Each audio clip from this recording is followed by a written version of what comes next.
El salvaje. Desde que los españoles conquistaron nuestras tierras y poco a poco su dominio se fue extendiendo hacia lo largo y ancho de nuestro país, se ha hablado de misteriosas criaturas que habitan en los parajes inhóspitos, de seres asombrosos que guardan celosamente los tesoros que la naturaleza ha creado o ha dejado ocultos, lejos de las manos de los hombres. Algunos de estos seres, según se dice, custodian el ambiente donde llevan su pacífica vida, pacífica hasta que sus dominios son profanados. Se cuenta que existió en lo más profundo de las selvas mexicanas un gigantesco ser conocido como el salvaje. Era como una especie de gorila, muy peludo, tenía los pies al revés y hacía un enorme estruendo al derribar los árboles y ramas que estorbaban su paso. No tenía la posibilidad de doblar su cuerpo por la cintura, y en su vientre, según se decía, tenía una enorme abertura que dejaba ver sus entrañas.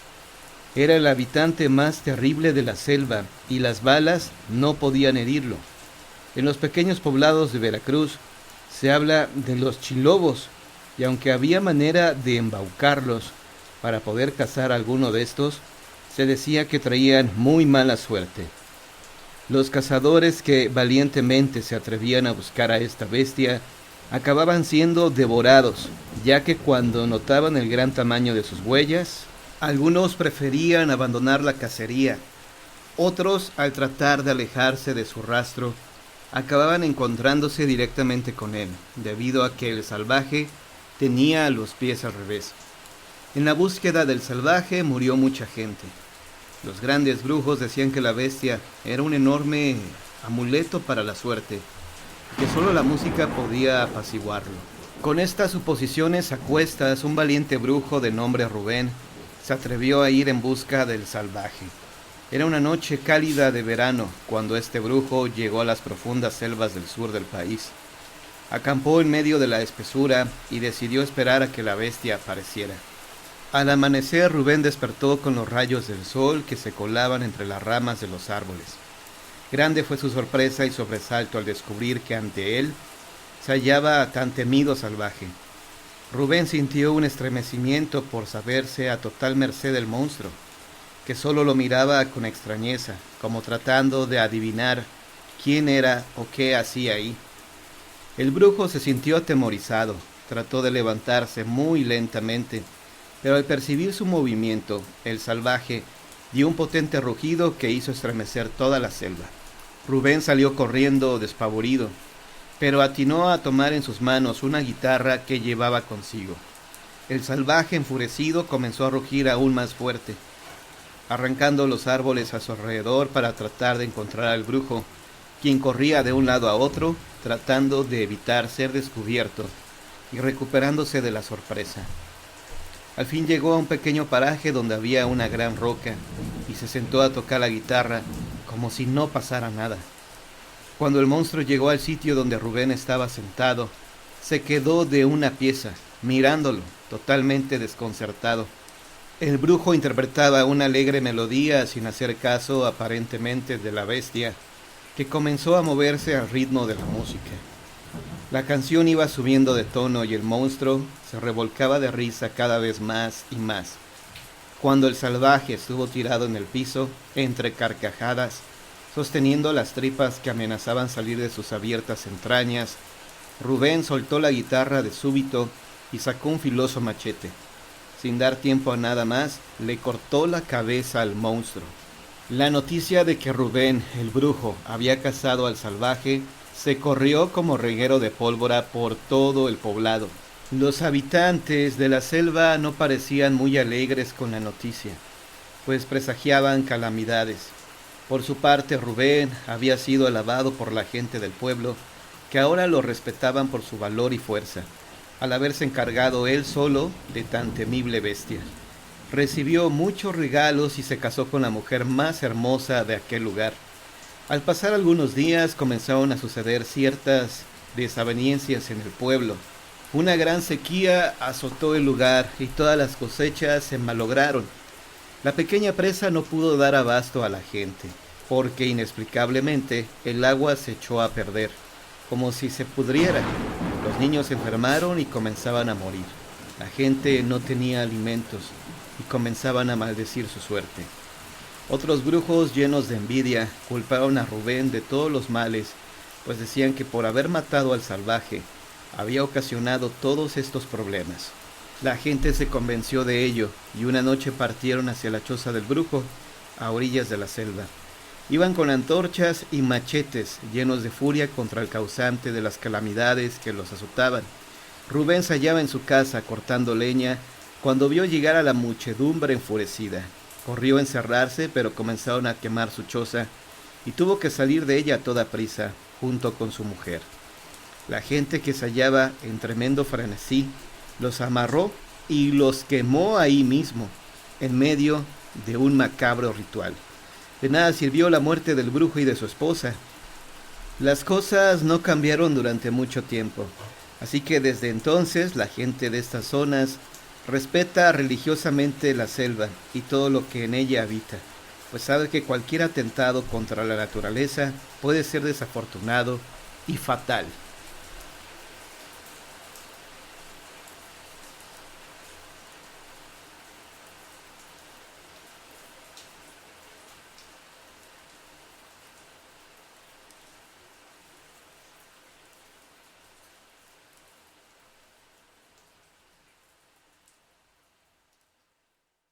El hombre lagarto.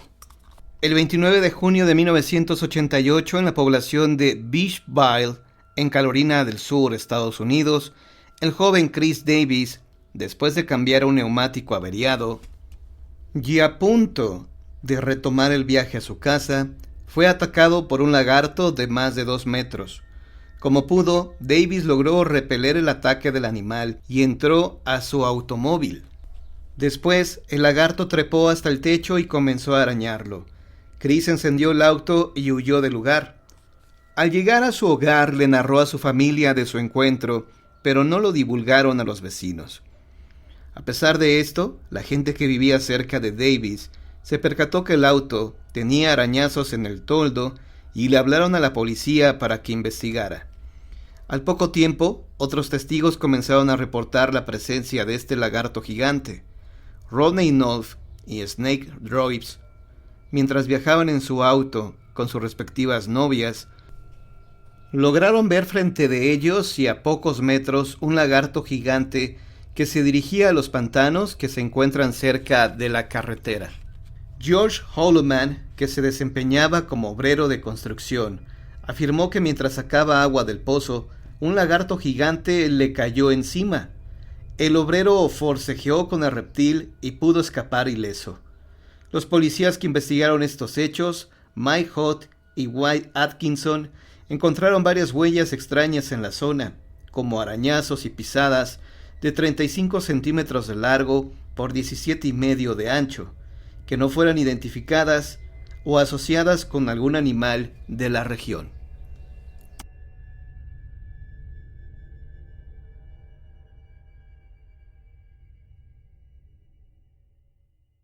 El hombre polilla. The Mothman. El hombre polilla es muy popular en Estados Unidos. Este monstruo, que es descrito con alas de vampiro, de más de 2 metros de altura, con garras, sin cabeza pero sí con ojos rojos que hipnotizan, apareció por primera vez en el poblado de Point Pleasant, en Virginia Occidental, el 14 de noviembre de 1966. Los testigos viajaban en el mismo automóvil. Eran 2 parejas de recién casados. Estos observaron a lo lejos a un monstruo, el cual se acercó a ellos. Linda Scarberry y Faye DeWitt descubrieron a un ser alado de 2 metros de largo, con ojos rojos y su cuerpo rojizo. Las mujeres entraron en pánico y el conductor lo que hizo fue acelerar para alejarse lo más posible, pero el Mothman lo siguió hasta la entrada del pueblo. Muy cerca de donde ocurrieron los hechos hay un depósito de explosivos que fueron utilizados por el ejército estadounidense durante la Segunda Guerra Mundial. La policía, que fue informada de los hechos por estas personas, realizaron una búsqueda exhaustiva de este extraño ser y no hallaron nada. Llama la atención que este monstruo estuviera merodeando una zona donde había armas, como si estuviera estudiando el lugar. Si este ser hubiera matado ganado, se lo hubiera relacionado inmediatamente con el chupacabras, por las similitudes tan grandes que existen. Por ejemplo, las alas y los ojos rojos hipnóticos. 2 días después, el 16 de noviembre, y en la misma población de Point Pleasant, un hombre reportó la presencia de este monstruo en la zona. La descripción que hizo fue la misma: un monstruo de 2 metros, con alas y ojos rojos que hipnotizaban. Antes de que terminara el mes de noviembre, el día 25, un residente local informó a las autoridades que mientras se dirigía en automóvil a su trabajo, a las 7:15 am, un hombre polilla se le apareció de repente y lo persiguió. El hombre, impactado de ver a este monstruo, aceleró, pero el enigmático ser, descrito de color grisáceo y ojos rojos, lo siguió varios kilómetros hasta que desapareció. El 4 de diciembre de ese año se dio otro reporte de este monstruo. Pilotos de la base militar de Galípolis observaron a este ser sobrevolar un río a más de 100 metros de altura. Se dice que estos pilotos subieron a sus aviones e intentaron acercársele para tomarle unas fotografías. En cuanto el monstruo se sintió descubierto, huyó y se perdió en el bosque. Durante 1967 existieron más reportes, al menos unos 100, sobre el hombre polilla, pero de fuentes poco confiables. Se cree que algunas personas intentaron pasar como testigos basándose en los testimonios de otra gente. Los reportes del hombre polilla terminaron con el hundimiento del puente Silver Bridge el 15 de diciembre de 1967. En este lamentable suceso murieron 38 personas ahogadas en las frías aguas del río Ohio. De ahí surgió otra leyenda, que el hombre polilla quiso prevenirles de esta catástrofe sobrevolando la zona. Muchos años después, cuando prácticamente ya nadie se acordaba del hombre polilla, a este se le ha reportado en escenarios trágicos, como en la explosión de Chernobyl de 1986, o más reciente en el ataque del 11 de septiembre del 2001 a las Torres Gemelas de Nueva York. ¿El hombre polilla será en verdad un mensajero de catástrofes venido de un mundo sobrenatural o un animal que aún no conocemos? La siguiente lista de monstruos, a pesar de que los reportes han sido contados y que a su vez no se cuenta con alguna evidencia de su existencia, se habla de ellos.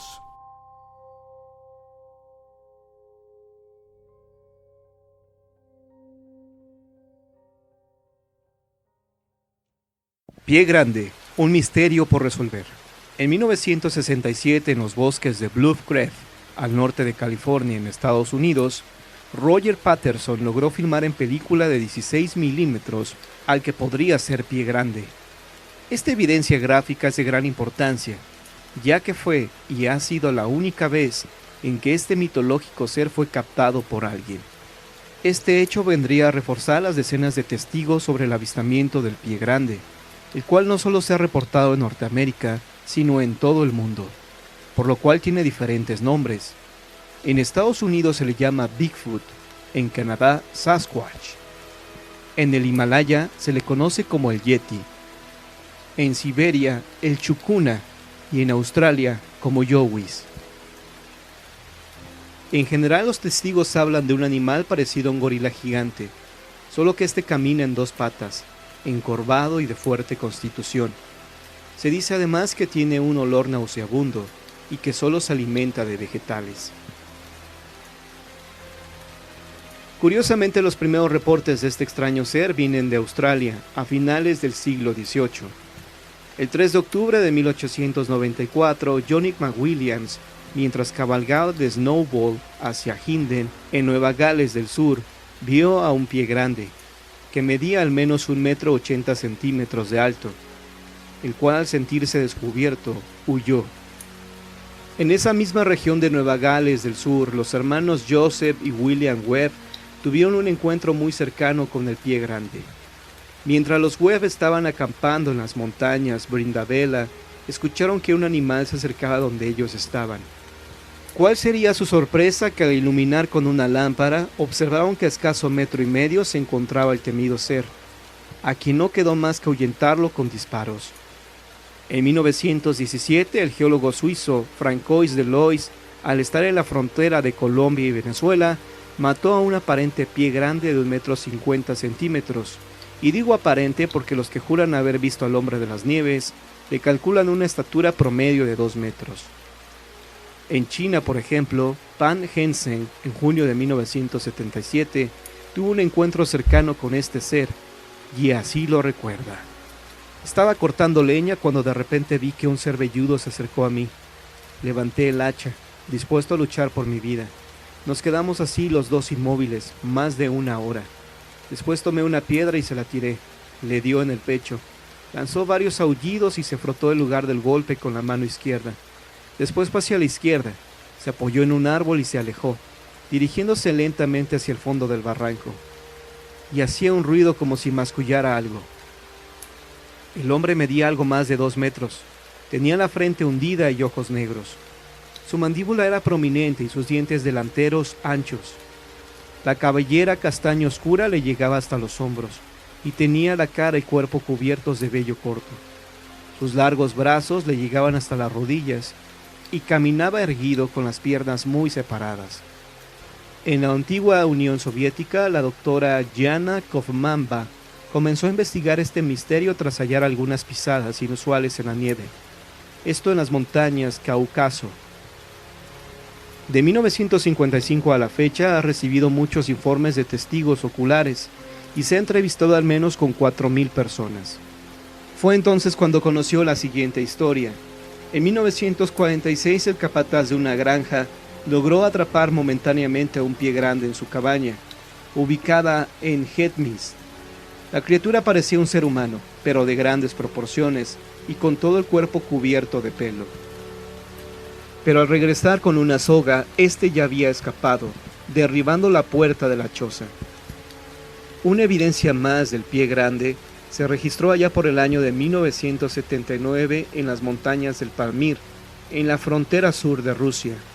Se hallaron varias huellas de 34.3 centímetros de largo por 16.5 centímetros de ancho.